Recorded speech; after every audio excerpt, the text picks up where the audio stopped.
Hello students, मैं doctor Gauri Bhatnagar Sanskrit tutorials में आपका स्वागत है। उत्तर रामचरितम का तृतीय अंक चल रहा था, जिसमें कि राम पंचवटी में सीता को स्मरण करके दुखी होते हैं, रोते हैं और वहाँ बासंती उनको सांत्वना देती है। उधर तमसा सीता को आदर्श अवस्था में लेके आई हुई है।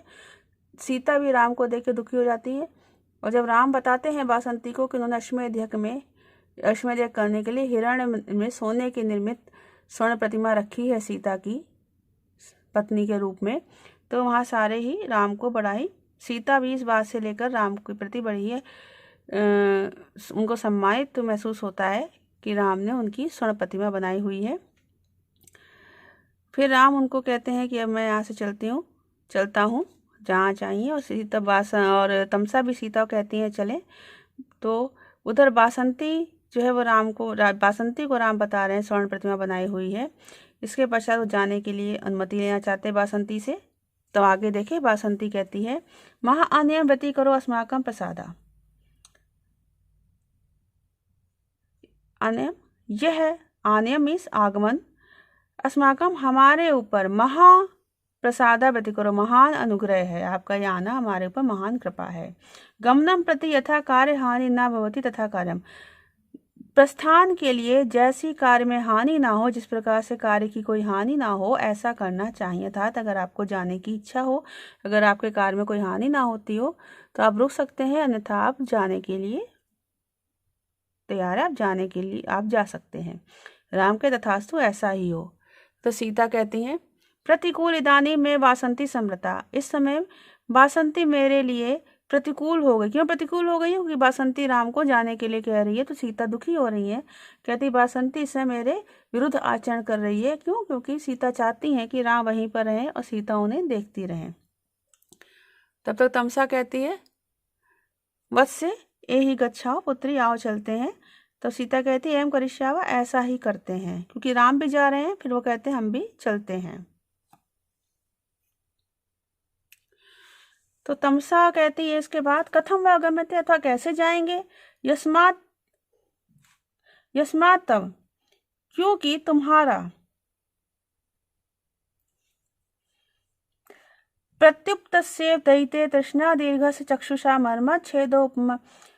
मर्मच्छेदोपमय रत्ने सन्निकर्षो निरुध्यते।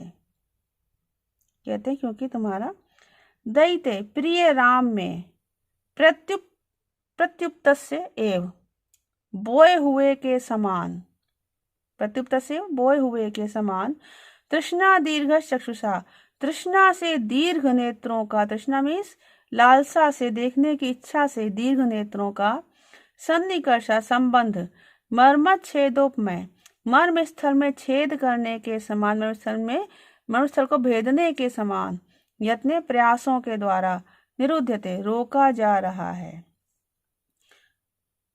मतलब वो कहती मैं तुमको कैसे ले जाऊं, तुम राम को देखना चाहती हो, तुम्हारे नेत्र राम को देखना चाहते हो, मैं तुमको यहाँ से खींच कर ले जाऊं, तो तुम्हारा जो राम को देखने के प्रति संबंध है वो कैसा हो रहा है, जैसे मर्म स्थल में छेद करने के समान करने के लिए प्रयत्न किया जा रहा हो, उससे ऐसे रोका जा रहा है। तो दैते प्रिय राम में प्रत्युप्त से बोए हुए के समान, तृष्णा दीर्घ से, तृष्णा से, लालसा से दीर्घ, चक्षुषा नेत्रों का सन्निकर्षा संबंध, मर्मच्छेदोपमय मर्म स्थल में छेदन करने के समान, यत्ने प्रयत्नों के द्वारा, निरुद्धते रोका जा रहा है। और प्रेक्षा अलंकार है, मर्मच्छेदो मर्म स्थल में छेदन के समान, यहाँ पर प्रेक्षा अलंकार है, उपमा दी गई, संभावना की गई है, इसलिए। तमसा कहती है अहो संविधान कमरे, कैसा संविधान है, कैसी रचना। सीता कहती है नमः सुकृत पुण्य जन दर्शनी आभ्याम आर्यपुत्र चरण कमलाभ्याम। अच्छी प्रकार से सुकृत, अच्छी प्रकार से, पुण्य जन का मतलब पुण्य का आचरण करने वाले लोगों से, दर्शनीयाभ्याम धर्षणीय, आर्यपुत्र चरण कमलाभ्याम आर्यपुत्र के चरण कमलों को नमस्कार है। और ऐसा करके मूर्छित हो जाती है। तमसा कहती वत्स्य क्षमा सुशी, धैर्य रखो। सीता आश्वस्त हो कहती किय चिरम व मेघांतरण पूर्ण चंद्र दर्शनम, मेघांतरण मेघ से छिपे हुए, बादल से छिपे हुए पूर्ण चंद्र का दर्शन, किय चिरम अब कितनी देर तक होगा, अर्थात राम भी जा रहे हैं तो मैं कितने समय तक अब इनको देख सकूंगी। तमसा कहती है अहो संविधान कम, अरे कैसा संविधान है, कैसी कैसी रचना है। एको रसा करुण एवं निमित्त भेदात भिन्ना, पृथक पृथक इव शैत्य विवर्तान, आवर्त बुद्बुद तरंगमयान विकारान अम्भो यथा शैल में भी तत्समस्तम। कहते एक करुण रसा, एक करुण रस ही, करुण रसा है एक करुण रस ही, निमित्त भेदात, निमित्त के भेदों से, निमित्त मीन्स हेतु के भेदों से, भिन्न पृथक पृथक विवर्तान शैते, अलग अलग विवर्तान परिणामों का शैतैव आश्रय के समान है, आश्रय बनता है। मतलब कहते हैं करुण रस जो है वही निमित्त के भेद से, हेतुओं के भेद से भिन्न होकर, अलग होकर, अलग अलग पृथक पृथक से लगने वाले विवर्तान शैते एव परिणामों का आश्रय बनता है। कैसे? जैसे कि यथा जिस प्रकार से अम्भा जल आवर्त बुद्बुद तरंगमय, आवर्त भंवर, बुद्बुद मीन्स बुलबुले, तरंगमय और लहर रूपी विकारान विकारों का आश्रय बनता है। जैसे जल जो है भंवर, बुद्बुद मीन्स झाग या बुलबुले, और तरंग रूपी विकारों का आश्रय बनता है। लेकिन तत्समस्तम शरीर में भी, लेकिन वह सारा जल ही होता है। अर्थात एक जल ही होता है, लेकिन कहीं भंवर होता है, वो कहीं पर बुद्बुद मीन्स कहीं पर भंवर होता है, और कहीं पर झाग होता है, और कहीं पर तरंग होती है, लेकिन वो पूरा जल ही होता है। इसी प्रकार एक ही करुण रस है जो कि निमित्त के भेद से, हेतु के भेद से अलग अलग दिखाई देता है। फिर से देखें, एको करुण रसा एवं एक करुण रस ही, निमित्त भेदात हेतु के भेद से, प्रतिपादक हेतुओं के भेद से भिन्न होकर, पृथक पृथक विवर्तान शैते, अलग अलग पृथक पृथक परिणामों का आश्रय बनता है। यथा जैसे अम्भा जल आवर्त बुद्बुद तरंगमया विकारा, भंवर बुलबुलों और लहर रूपी विकारों का आश्रय बनता है, किंतु तत्समस्तम शैल में भी वह सारा जल ही होता है। यहाँ भी उत्प्रेक्षा अलंकार है। उधर राम कहते हैं ईमान राज इतायता, ईमान राज इधर इधर से सर्व उत्तिष्ठन्ति, सब उठ जाते हैं। तमसा वासंत्यो, तमसा और वासंती दोनों ही सीता और राम के प्रति कहती हैं। अवनि अमर सिंधु सार्धम अस्मद विधावी, साचा कुलपति आदेश छंदसाम या प्रयोक्ता, साचा मुनि अनुयाता अरुंधति को वशिष्ठ, तब वितरतु भद्रम भूयसे मंगलाय।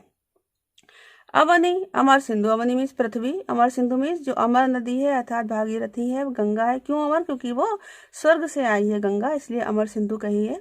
तो पृथ्वी, भागीरथी, अस्मद विधावी और हमारे समान, तमसा मुल्ला आदि नदियां और वन देवियों के सार्धम साथ, साचा कुलपति वे कुलपति अर्थात वंश के स्वामी, सूर्य, यह जो छंद साम आद्य प्रयोक्ता, छंदों के प्रथम प्रयोक्ता हैं, छंदों के प्रथम प्रयोग करने वाले हैं। साचा मुनि वे मुनि वाल्मीकि। क्यों कहा छंदों प्रयोग? क्योंकि पहला अनुष्टुप छंद वाल्मीकि नहीं, जैसा कि स्टार्टिंग में मैंने आपको बताया भी था, अनुष्टुप छंद जो कि उन्होंने क्रौंच वध के समय पर उनके मुख से निकला था, तो इसीलिए उनको कहा है जो छंदों के प्रथम प्रयोक्ता हैं। साचा मुनि वे मुनि वाल्मीकि। अरुंधति को अनुयाता वशिष्ठ, अरुंधति से अनुयाता मीन्स अनुसरित, अनुगमित, वशिष्ठ भी। तब भूयसे मंगलाय भद्रम वितरतु, तब तुम्हारे भूयसे मंगलाय प्रचुर कल्याण के लिए, अत्यधिक कल्याण के लिए, भद्रम वितरतु मंगल का वितरण करें। ये एक अंतिम श्लोक क्या है? कल्याण के लिए मंगलकारी श्लोक है। फिर से देखेंगे, सीताराम के प्रति कह रहे हैं। अवनि अमर सिंधु, पृथ्वी और अमर सिंधु, अमर नदी भागीरथी, अस्मद विधावी और हमारे समान, तमसा मुल्ला जैसी और वन देवियों के साधम साथ, साचा कुलपति और वे ये साथ, वे कुलपति अर्थात वंश के स्वामी सूर्य, और यह आद्य छंदसा प्रयोक्ता, जो या छंदसा आदि प्रयोक्ता, छंदों के प्रथम प्रयोक्ता हैं। साचा मुनि वे मुनि वाल्मीकि, और अरुंधति को अनुयाता अरुंधति से अनुगत वशिष्ठ महर्षि वशिष्ठ। तब तुम्हारे भूय से मंगलाय प्रचुर कल्याण के लिए भद्रम वितरतु कल्याण का मंगल का वितरण करें, अर्थात ये सारे तुम्हारे लिए कल्याणकारी हो, तुम्हें तुम्हारे कल्याण के लिए तुम्हें वरदान दे, आशीर्वाद दे। कौन कौन? पृथ्वी, भागीरथी, तमसा, मूर्ला, गोदावरी आदि नदियाँ, वनदेवी वासंती, कुलपति सूर्य, मुनि वाल्मीकि और अरुंधति के साथ मुनि ऋषि वशिष्ठ, ये सारे इनके कल्याण के लिए इनको आशीर्वाद दे। इति निष्क्रांता सर्वे, इस प्रकार सब निकल जाते हैं। ये आपका उत्तर रामचरित का तीसरा अंक, यहाँ पर छाया नामक जो तृतीय अंक था वो समाप्त होता है। अगले वीडियो से हम चतुर्थ अंक शुरू करेंगे जिसका नाम है कौशल्याजनक योग अंक, जहाँ पर कौशल्य और जनक की वार्ता होती है, उनका वो मिलते हैं एक दूसरे से, तो ये चतुर्थ अंक होगा। तो इस वीडियो में इतना ही। साथ बने रहने के लिए धन्यवाद।